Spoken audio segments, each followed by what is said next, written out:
చూడండి, ప్రెసిడెంట్ గారి భర్తనైనా అవుదామని ప్రియురాలితో సర్పంచ్ పదవికి నామినేషన్ వేయించిన యువకుడట. ఆ వెంటనే ఆమెతో పెళ్ళట. బాగుంది. తమ గ్రామానికి సర్పంచ్ కావాలని అనుకున్న ఒక యువకుడు ఎన్నికల్లో పోటీ చేయడానికి ఎదురు చూస్తున్నట. ఆ ఎన్నికలు వచ్చినాయట. రిజర్వేషన్ అనుకూలించక పోటీ చేసే అవకాశాన్ని కోల్పోయినట. కానీ నిరుత్సాహపడిన ఆ యువకుడు ప్రెసిడెంట్ని కాకపోతేనేం, ప్రెసిడెంట్ గారి భర్తనైనా అవుదామనే ఆలోచనతో తన ప్రేయసితో నామినేషన్ వేయించిందట. ఆపై క్షణం కూడా ఆగకుండా ఆ యువతిని పెళ్లి చేసుకున్నట.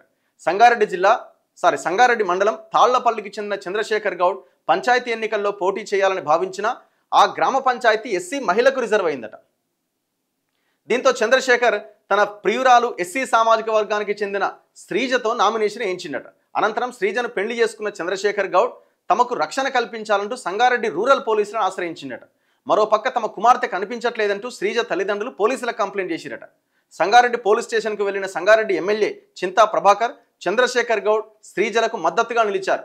అప్పటిదాకా ఏకగ్రీవం అనుకున్న తాళ్లపల్లి గ్రామ సర్పంచ్ స్థానానికి శ్రీజ నామినేషన్తో ఎన్నిక అనివార్యమైందట. సినిమా స్టైల్లో లేదు. సో ఇట్లా ఒక్కొక్క దగ్గర ఒక్కొక్కటిగో. బంగారిగడ్డ సర్పంచ్ పదవికి 73 లక్షలట. చూసుకోరు ఎట్లుందో. వేలంపాటలో దక్కించుకున్న మైనార్టీ మహిళ ఆ సొమ్ముతో గ్రామంలో ఆలయ నిర్మాణానికి తీర్మానం చేసిరట.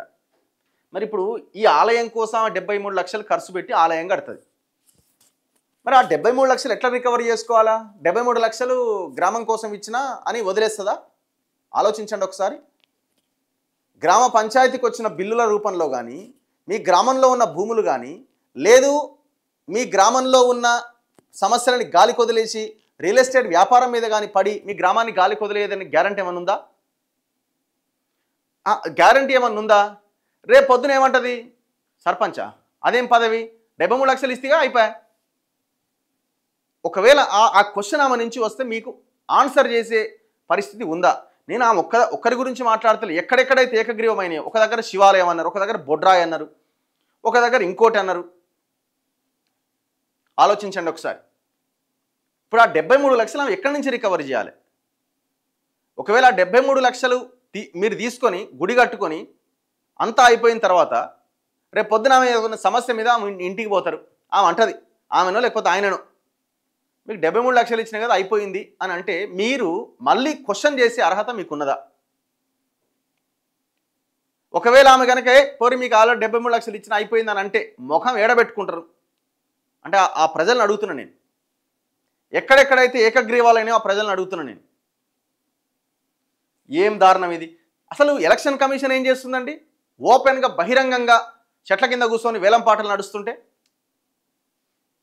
సర్పంచ్ స్థానానికి వేలం పాటలు కొనసాగుతున్నాయి. నల్గొండ జిల్లాలోని బంగారిగడ్డ, ములకలపల్లి సర్పంచ్ స్థానాలు వేలం పాటల ద్వారా ఏకగ్రీవమైనవి. చండూరు మండలం బంగారిగడ్డ సర్పంచ్ పదవిని మహమ్మద్ సమీనా ఖాసిం అనే మైనార్టీ మహిళ ఏకంగా 73 లక్షలకు వేలం పాటలో దక్కించుకున్నది. బంగారిగడ్డ గ్రామ పంచాయతీ సర్పంచ్ స్థానం బీసీ మహిళకు రిజర్వ్ అయింది. ఆదివారం గ్రామ పెద్దల సమక్షంలో వేలం జరిగినట్టుగా తెలిసింది. వేలం ద్వారా వచ్చిన నగదును గ్రామంలో కనకదుర్గ దేవాలయ నిర్మాణానికి వినియోగించాలని తీర్మానించారు. ఇక గుర్రంపోడు మండలం ములకలపల్లి గ్రామ సర్పంచ్గా బొడ్డుపల్లి లింగస్వామిని ఏకగ్రీవం చేసేందుకు గ్రామస్తులు నిర్ణయించారు. ఇందుకు గాను గ్రామంలో సగం వరకు పూర్తయిన రామాలయ నిర్మాణాన్ని 19 లక్షలు వెచ్చించి పూర్తి చేస్తానని లింగస్వామి హామీ ఇచ్చిందట. ఎక్కడి కథ, ఎక్కడి ఎలక్షన్లు ఇవి! ఇట్లా రకరకాల ఫీట్లు జరుగుతూ ఉన్నాయి, స్టంట్లు జరుగుతూ. ఒకవైపునేమో స్టంట్లు, ఇంకోవైపునేమో ఇట్లాంటి వ్యవహారాలు.